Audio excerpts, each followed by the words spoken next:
لله وحده والصلاة والسلام على من لا نبي بعده أما بعد فأعوذ بالله من الشيطان الرجيم بسم الله الرحمن الرحيم يا أيها الناس اعبدوا ربكم الذي خلقكم والذين من قبلكم لعلكم تتقون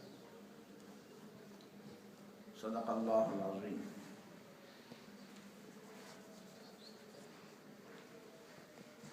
یہ سورہ البقرہ کی ایک آیت کا میں نے آپ کے سامنے ذکر کیا، تلاوت کی. اس آیت کے اندر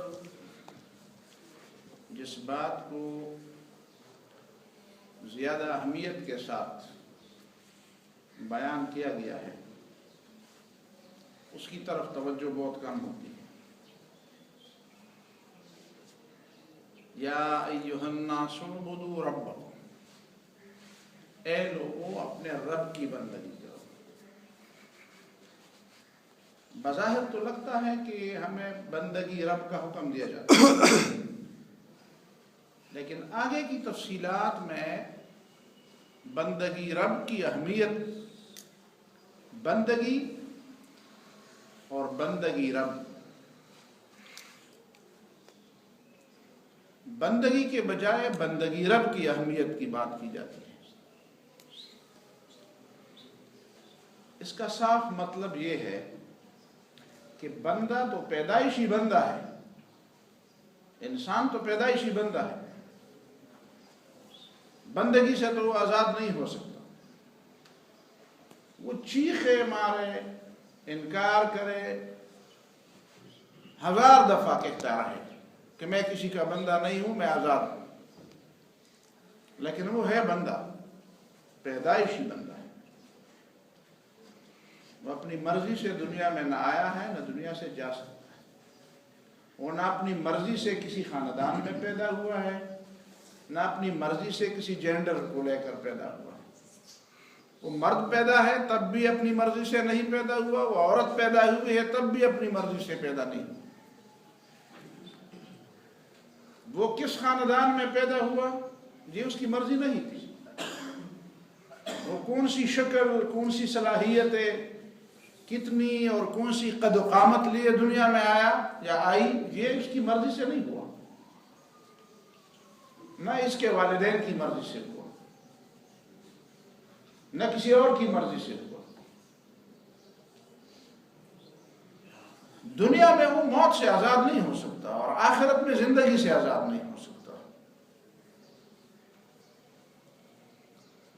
کئی چیزیں خود اس کا تجربہ اسے بتاتی ہیں، اس کے تجربے میں یہ چیزیں آتی ہیں کہ وہ سمجھتا ہے کہ میں آزاد نہیں. میں چاہتا ہوں کہ ایسا ہو جائے لیکن ایسا نہیں ہوتا. میں چاہتا ہوں کہ ایسا نہ ہو جائے لیکن ایسا ہو جاتا ہے. یہ اس کی مرضی نہیں ہے.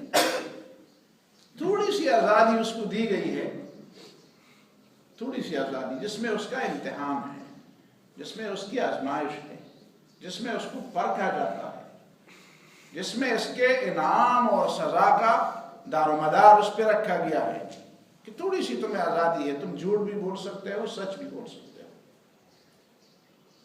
تم حق کے لیے بھی کام کر سکتے ہو، باطل کے لیے بھی کر سکتے ہو، تم بغاوت بھی کر سکتے ہو، خدائی کا دعویٰ بھی کر سکتے ہو، اور تم بندے بھی بن کر رہ سکتے ہو.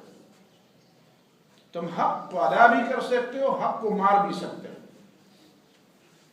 تم انسان بھی بن سکتے ہو، شیطان بھی بن سکتے ہو. تم فرشتے سے بھی بڑھ کر مرتبہ حاصل کر سکتے ہو، تم شیطان سے بھی بڑھ کر بغاوت کر سکتے ہو. اکبر الہ آبادی نے کہا تھا مغوی تو ملیں گے تمہیں شیطان سے بدتر. انسانوں میں ایسے انسان بھی ہیں جو شیطان سے بڑھ کر گمراہ ہیں اور گمراہ کرنے والے بھی. مغوی تو ملیں گے تمہیں شیطان سے بدتر، ہادی نہ ملے گا کوئی قرآن سے بہتر. لیکن تمہیں ہدایت دینے کے لیے جو کتاب اللہ نے بھیجی ہے اس سے کوئی بہتر کتاب تمہیں نہیں ملے گی. من ابتغى الهدى في غيره اضله الله. اللہ کی کتاب کو چھوڑ کر ہدایت طلب کرتے ہو تو گمراہ ہو جاؤ گے. نیت میں فطور ہے نا. کامل چیز کو چھوڑ کر ادھوری چیز پہ اکتفا کرتے ہو تو نیت کی فطور ہے، اور نیت میں فطور ہو تو آپ راستہ نہیں پا سکتے۔ اسی لیے فرمایا بندگی تو تم نے کرنی ہے، نفس کی بندگی کرو گے، خود اپنے آپ کی بندگی کرو گے، مفادات کی بندگی کرو گے، درہم و دینار کی بندگی کرو گے، پیسے کی بندگی کرو گے، خواہشات کی بندگی کرو گے، اپنے جیسے انسان کی بندگی کرو گے، مفاد کی بندگی کرو گے، علاقے کی بندگی کرو گے، رنگ، نسل، زبان، ان چیزوں کی بندگی کرو گے، بندگی سے تو تم آزاد نہیں ہو سکتے۔ لیکن ساری بندگی کی بجائے تمہیں ایک بندگی ایسی ملی ہوئی ہے جو تمہارے لیے عزت کا باعث ہے، باقی بندگیاں کرو گے تو ذلیل ہو جاؤ گے، ذلیل ہو جاؤ گے۔ سورہ الرحمن میں جو فرمایا گیا ہے کہ خالدین فیہا، عذاب میں ہمیشہ رہیں گے، جہنم میں ہمیشہ، وَيَخْلُدْ فِيهِ مُهَانًا، مہانہ کلر، وَيَخْلُدْ فِيهِ مُهَانًا، ایسے لوگ جو شرک کرنے والے ہیں وہ جہنم میں رہیں گے ذلیل ہو کر۔ یہ مہانن کا لفظ کیوں لایا گیا؟ جہنم میں تو ویسے بھی جہنم میں عذاب ہے، لیکن عذاب سے بڑھ کر ایک اور چیز ہے، وہ ہے مہانہ، ذلیل ہو کر رہیں گے۔ اس لیے کہ شرک ذلت ہے، انسان کے لیے عزت نہیں ہے۔ شرک انسان کے لیے ذلت ہے۔ جو آدمی شرک وہ کھلے دل سے قبول کرتا ہے، اس کا مطلب ہے کہ وہ ذلیل ہے، وہ ذلت پر راضی ہے۔ قرآن مجید میں شیطان کو بھی کہا گیا ہے، جب اسے جنت سے نکالا گیا تو اللہ تعالیٰ نے اسے فرمایا فَخْرُجْ إِنَّكَ مِنَ الصَّاغِرِينَ، نکلو۔ تم نے بظاہر تو تکبر کی بات لیکن حقیقت میں تو ذلیل ہے۔ اور صاغرین، صاغر کا مطلب یہ ہے جو ذلیل بھی ہو اور ذلت بھی ہو، راضی بھی ہو۔ یہاں پہ صاغرین کا مطلب ہے ذلت پر تم راضی ہو۔ تو یخلد فیہ مہانہ، جو شرک کرتے ہیں وہ ذلیل ہیں، وہ ذلت پہ راضی ہیں، اس کی سزا یہ ہے کہ وہ جہنم میں ذلیل ہو کر رہے گا اور ہمیشہ ہو کر رہے گا۔ اور پہلے بھی ایک دفعہ بتایا تھا کہ عبد دیگر عبدہو چیزی دیگر، بندہ بننا اور خدا کا بندہ بننا، رب کا بندہ بننا، ان دونوں میں بڑا فرق ہے۔ عبد دیگر عبدہو چیزی دیگر، ای سراپا انتظار و منتظر، جو بندہ ہوتا ہے وہ انتظار کرتا ہے، ملے گی وہ ملے گی، ادھر جھکو ادھر جھکو، ادھر چھاٹو ادھر پڑو کسی کے پاؤں میں، ایک ذلت کے بعد کئی ذلتوں سے دو چار ہو جاؤ، وہ پتہ نہیں ملے گا بھی وہ جو تم چاہتے ہو یا نہیں ملے گا۔ اور جو خدا کا بندہ بن جاتا ہے وہ منتظر، اس کا انتظار کیا جاتا ہے، جنت اس کا انتظار کرتی ہے، فرشتے اس کا استقبال کرتی ہے، فرشتے اس کا استقبال کرتے ہیں، انتظار کرتے ہیں، اللہ کی رضا اس کی منتظر ہے، اللہ کی نعمتیں اس کی منتظر ہے۔ یہ ہے خدا کی بندگی۔ اور نبی صلی اللہ علیہ وسلم نے قرآن نے بھی کئی بندگیوں سے ہمیں ڈرایا ہے۔ ایک طرف فرمایا ما تحت ادیم السماء من الہ یعبد من دون اللہ ابغض عند اللہ من هوى یتبع، آسمان کے نیچے اور زمین سے اوپر جن جھوٹے خداؤں کی بندگی کی جاتی ہے، ان میں اللہ تعالیٰ کے نزدیک سب سے مبغوض ترین بت وہ انسان کا اپنا نفس ہے، اس کی بندگی کی جاتی ہے۔ لوگ نفس کی بندگی کرتے ہیں، میری مرضی میری مرضی، یہ نفس کی بندگی، یہ ذلت ہے، سب سے بدترین ذلت اور سب سے بدترین بت جو انسان کے دل کے اندر ہے، وہ اس کی مرضی ہے، میری مرضی۔ اور دوسری طرف نبی صلی اللہ علیہ وسلم نے فرمایا تعس عبد الدینار و عبد الدرہم، کچھ لوگ پیسے روپے کی بندگی کرتے ہیں۔ یہ ہمارا زمانہ ہے، اپنے دور کو پہچانو، اگر دنیا میں رہنا ہے تو کچھ پہچان پیدا کر، لباس خضر میں یا سینکڑوں رہزن بھی رہتے ہیں، اگر دنیا میں رہنا ہے تو کچھ پہچان پیدا کر۔ جس دور میں تم رہتے ہو اس دور کو سمجھو گے، یہاں بندگی کی جاتی ہے، نفس کی بندگی، مرضی کی بندگی کی جاتی ہے، اور یہاں روپے پیسے کی بندگی کی جاتی ہے۔ وہ مغرب، وہ یورپی تہذیب جو اپنے بوڑھے باپ اور بوڑھی ماں پر $1 خرچ نہیں کرتا، اسے ٹرالی میں بٹھا کر اولڈ پیپل ہاؤس لے جاتے ہیں اور وہ آپ کو کروڑوں ڈالر دیتے ہیں، آپ کی آزادی کے لیے دیتے ہیں۔ دماغ ٹھیک ہے، عقل درست ہے، ہوش ٹھکانے ہیں؟ کیسے ہو سکتا ہے آپ کو آزادی دلانے کے لیے؟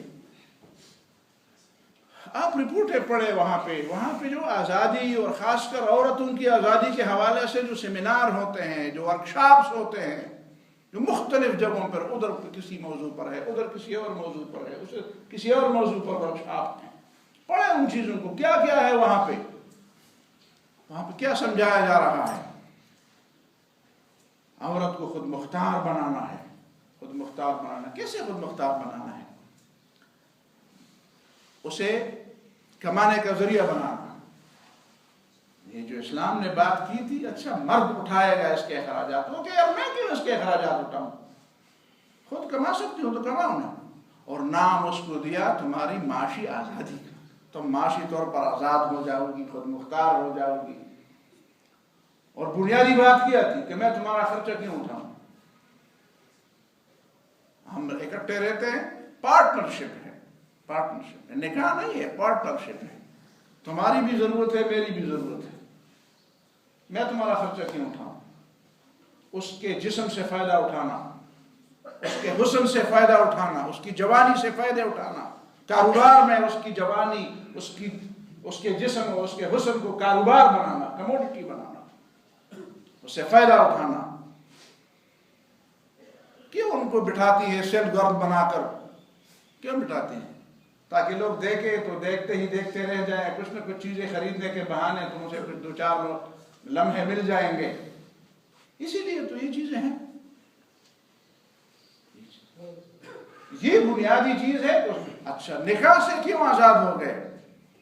ذمہ داری، اس پہ ذمہ داری سے دور بھاگنا۔ بھائی نتیجہ تو کوئی ہوگا، بچہ تو پیدا ہوگا، اب مرد اس سے بھاگتا ہے کہ میں کیوں ذمہ داری قبول کروں؟ اب اسلام کہتا ہے یہ تمہارے فائدہ ہے، اسلام میں تمہارا فائدہ ہے، مرد کو ذمہ دار بنایا جائے۔ اب وہ ذمہ داری سے بھاگتا ہے، ذمہ داری تمہارے اوپر ڈالتا ہے، لیکن اس بیچاری کو سمجھ نہیں آتی، اس کو نہیں سمجھ آتی۔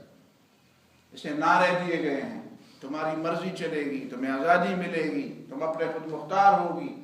پدرشاہی کا لفظ آپ نے دیکھا پڑھا، پدرشاہی یعنی باپ کو کیا سمجھا کہ جس طرح بادشاہ آرڈر دیتے ہیں نا، باپ بھی آرڈر دیتا ہے، پدرشاہی۔ ریاست سے بغاوت کی باتیں، ریاست سے بھی بغاوت کی باتیں، اجازت دی جاتی ہے، بولو، کیا بولے؟ آزادی کے لیے بولتے ہیں، حقوق کے لیے بولتے ہیں۔ بھائی کس سے حقوق مانگتے ہیں؟ حقوق کس سے مانگتے ہیں؟ تم پر ظلم ہوا ہے، شوہر نے ظلم کیا ہے تو اس کے لیے تو طریقہ ہے نا، اس کے طریقہ ہے، خاندان ہے، اپنے خاندان میں بات کرو، عدالت ہے، عدالت میں جا کر بات کرو۔ یہ کون سی بات ہوئی کہ آپ کھانا گرم کرنے کی باتیں بھی بیچ چوراہے کرتے ہیں؟ یہ چوکوں میں کرنے والی باتیں ہیں۔ کس سے تمہیں شکوہ ہے؟ کس نے تمہارا حق ضبط کیا ہے، غصب کیا ہے؟ اس کے خلاف بات کرو۔ یہ مرد اور عورت کو آپس میں ایک دوسرے کے خلاف لڑانا اور ایک دوسرے کے مد مقابل، کون سی عورت ہے جو مرد کے بغیر دنیا میں آئی ہے، اور کون سا مرد ہے جو عورت کے بغیر دنیا میں آیا ہے؟ آدم علیہ السلام اور حضرت عیسیٰ علیہ السلام کو چھوڑ کر باقی ساری دنیا کیسی ہے؟ کوئی مرد بغیر عورت کے نہیں پیدا ہوا اور کوئی عورت بغیر مرد کے نہیں پیدا ہوئی، تو یہ کیسی بات ہے؟ لیکن یہ اجازت، حقوق کے نام پر اسلام سے بغاوت، حقوق کے نام پر معاشرے سے بغاوت، حقوق کے نام پر مذہب سے بغاوت، حقوق کے نام پر ریاست سے بغاوت۔ آپ کے آئین کا دفعہ 35 اور دفعہ 37 کیا کہتا ہے؟ تحفظ کرتا ہے خاندان کا، فحاشی اور ریانی کی باتیں اور پلے کارڈ ممنوع قرار دیتا ہے۔ آپ کے تعزیرات پاکستان کا سیکشن 294 یہ ممنوع کا 3 مہینے کے قید ہے جب وہ فحاشی اور ریانی کی باتیں کرتے ہیں پورے عام۔ فحاشی کی باتوں کیسے اجازت دی جاتی ہے؟ کچھ لوگ کہتے ہیں ان کی پشت پر وہ ملحدین ہیں. ملحدین صرف نہیں ہے، یہ باقاعدہ دجالی فتنہ ہے، دجالی فتنہ ہے اس کے پشت پر. یہاں پہ کچھ اور باتیں مقصود ہیں، کچھ اور نئی چیزیں مقصود، کچھ اور چیزیں مقصود ہیں. اس معاشرے کو بے لگام کر دو، کوئی بندھن نہ ہو سوائے شیطان کے بند کے. شیطان کے بندھن میں اپنے آپ کو بندھواؤ، باقی سارے بندھن ان سے آزاد ہو جاؤ. یہ شیطانی فلسفہ ہے، شیطانی فلسفہ ہے. مغرب جب اس نے دیکھ لیا کہ وہ ان چیزوں کی طرف، ان چیزوں کو نہیں پہنچ سکتی، ان چیزوں کو نہیں پا سکتی جو ہمارے ہاں ہے. ہمارے ہاں تو ملکہ ہے، گھریلو مسلمان عورت تو ملکہ ہے، وہ ان چیزوں کو پا نہیں سکتے. تو بالکل یہ ابلیسی ذہنیت ہے کہ جس جگہ پہ تم نہیں پہنچ سکتے اور تمہارے علاوہ کوئی اور پہنچ گیا ہے تو اسے پاؤں سے پکڑ کر نیچے گرا دو. تم خود تو ادھر نہیں پہنچ سکتے تو اسے نیچے گرا دو. ان کا معاشرہ برباد ہو گیا ہے، تباہ ہو گیا ہے، خاندانی نظام تباہ ہے. اب پیسے لگا کر ہمیں بھی اسی طرح گرا رہے ہیں جس طرح خود گر گئے ہیں. ہمیں بھی پیسے کے بندے بنا رہے ہیں. ان کو وہ حیران ہے کہ اب اسلام کی باتیں تو آ رہی ہیں، اب لوگ تو اس طرف جا رہے ہیں. اب پیوٹن بھی کہہ رہا ہے، دیکھا نا وہ پشتو کا شعر مجھے بڑا یاد آ رہا ہے. مجھے ایک دوست کے بارے میں پتا تھا، میرا دوست بن گیا تھا. وہ ایک ملک میں تھا، وہاں پہ مجھے اس کے دوستوں نے بتایا کہ میرا دوست بننے سے پہلے وہاں پہ ملحد تھا، خدا کا منکر تھا. اب یہاں پہ پاکستان میں آ کر وہ ایک مسجد کا امام بن گیا. میں خود اس کی مسجد میں گیا اور اس کی مسجد میں نے تقریر کی اور میں نے ایک شعر پڑھا. میں نے اس کو سمجھانے کے لیے میں نے کہا وقت زمان دا نظریے زور بمنے او کنا دا سپارے منکر پترخ کی سپارے نہیں ہوا. جو پارے کے منکر تھے وہ بھی اب بغل میں قرآن دبائے ہوئے ہیں، وہ بھی اللہ اکبر کی باتیں کر رہے ہیں، وہ بھی خدا کی. آپ کو پتہ ہے پیوٹن نے روس کے لیے نئے آئین کی جو بات کی ہے اس میں دو باتیں کہتے ہیں، دو باتیں بنیادی ہونی چاہیے. ایک خدا کا وجود آئین کا حصہ ہونا چاہیے، خدا کو مانو گے، خدا کو مانو گے. اور ایک یہ بات ہوگی کہ یہ جو ہم جنس پرستی کی باتیں ہیں یہ نہیں ہوں گی. مرد اور مرد کی شادی نہیں ہوگی، عورت اور عورت کی شادی نہیں ہوگی، مرد اور عورت کی شادی ہوگی. اور آپ کو پتہ ہے مغرب کیا کہتا ہے؟ شیطان دجالی وہ کہتے ہیں عورت کو ہر لحاظ سے اس کی خدمت کی اجرت ملنی چاہیے. اور پتہ ہے اجرت کا مطلب وہ نہیں ہے کہ جب وہ کام کرے گی تو اجرت ملے گی. اجرت کا مطلب یہ ہے کہ وہ گھر میں آپ کو کھانا تیار کرے گی، اس کی اجرت ہونی چاہیے. اگر وہ آپ کے بچوں کی خدمت کرتی ہے تو اس کی اجرت ہونی چاہیے. اور اس سے بڑھ کر بھی باقی باتوں کی بھی اجرت ہونی چاہیے، باقی باتوں کا بھی فیس، اس کی بھی فیس ہونی چاہیے. تو یہ پھر وہ پچھلے جمعے والی بات میں کر رہا ہوں کہ دو کیمپ بن رہے ہیں. کچھ لوگ آ رہے ہیں جو خدا کے منکر تھے، وہ خدا کے وجود کو ماننے کی طرف آ رہے ہیں. جو خدا کو ماننے والے تھے وہ شیطان کی بندگی کی طرف جا رہے ہیں. آپ نے کس کیمپ میں جانا ہے؟ اور ہمارے ملک میں، اور آپ کو پتہ ہے یہ جو بحث اور یہ جو مناظرہ ہوا، مجھے لوگ کہتے ہیں نا کہ کوئی عالم اس بات میں حصہ لیتا تو اچھا ہوتا. اگر یہ ویسا ہوتا تو لوگ کہتے ہیں نا مولوی اور عورتوں کی لڑائی ہے، تو اس سے مذاق بنا لیتے. اللہ تعالیٰ نے فلم انڈسٹری سے ایک آدمی ایسا اٹھایا جو اس کو جواب دیتا ہے. اور آپ کو یقین آئے انشاءاللہ العزیز کئی دنوں میں یہ مسئلہ صاف ہو جائے گا. یہ مسئلہ نہیں، اس کو تو برسنے دو، اس کو تو برسنے دو. دوسرا مسئلہ صاف ہو جائے گا، یہ گرد و غبار چھٹ جائے گا. کچھ لوگ گدھوں پر سوار ہیں لیکن وہ کہتے ہیں ہم گھوڑوں پر سوار ہیں. کچھ لوگ گھوڑوں پر سوار ہیں، انہیں بھی احساس نہیں ہے کہ گھوڑا ہے کہ گدھا ہے. عربی کا ایک شعر کہتا ہے، میں اس پر بات ختم کرتا ہوں، ستعلم ان فتح الغبار افرس تحت رجلک ام حمار. ایک آدمی دوسرے کو کہتے ہیں او اللہ کے بندے تم دوڑ رہے ہو، تم گدھے پر سوار ہو. کہتے کہ نہیں گھوڑا ہے. کہتے ہیں ابھی تو گرد و غبار ہے، یہ گرد و غبار چھٹ جانے دو، پتہ چلے گا کہ تم گدھے پر سوار ہو یا گھوڑے پر سوار ہو. اقول قولی ھذا واستغفر اللہ لی ولکم ولسائر المسلمین فاستغفروہ انہ